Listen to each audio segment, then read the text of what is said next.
so needy.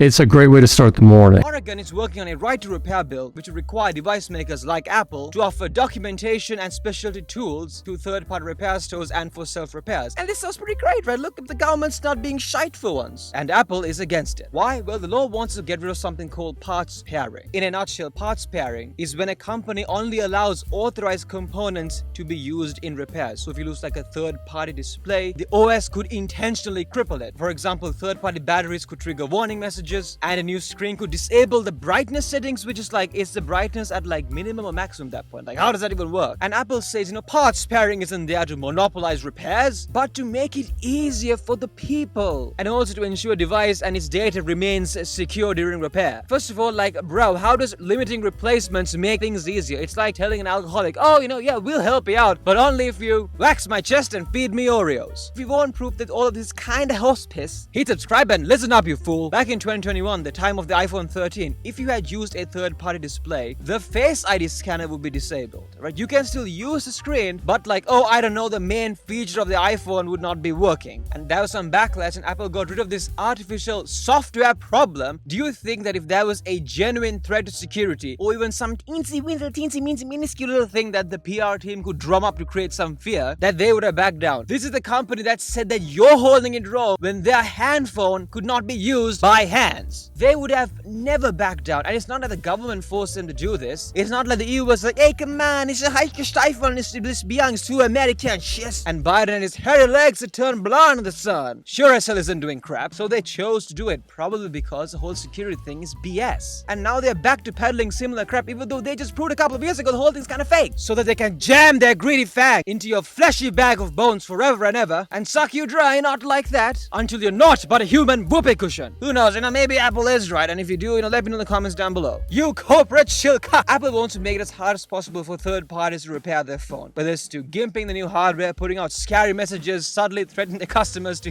never use third-party repair stores again. They want everyone to get repairs done from them, so they can charge the insane prices and hopefully push a couple of suckers into buying a new phone and get rid of the old one, adding to e-waste and damaging the environment. But don't worry, I'm sure getting rid of the charger and headphones, which, coincidentally made them around $6.5 billion, I'm sure that's gonna help the environment. Now look, to be fair, if you're replacing the Face ID scanner or the Touch ID, or you broke the processor watching 3 streams of, massive, large, hairy French cougars on Animal Planet, for those instances, sure, some kind of verification authorization system might make sense. But not for the screen of the battery. Okay? How do you catch a virus from a screen? I hope these senators don't cave into Apple's lobbying, which by the way, they already have started. But who knows, all these politicians need is, some form of campaign contributions down, and they'll just plop down like a Pomeranian's turd. You might end up with a bill that's so watered down, it's just basically a suggestion. So that was bad. Check out why the Galaxy S4 is literally dumber than you are, and why Tim Cook hates freedom of speech. Thank you. Make sure to like and subscribe to see more great stuff. See you soon. Bye-bye.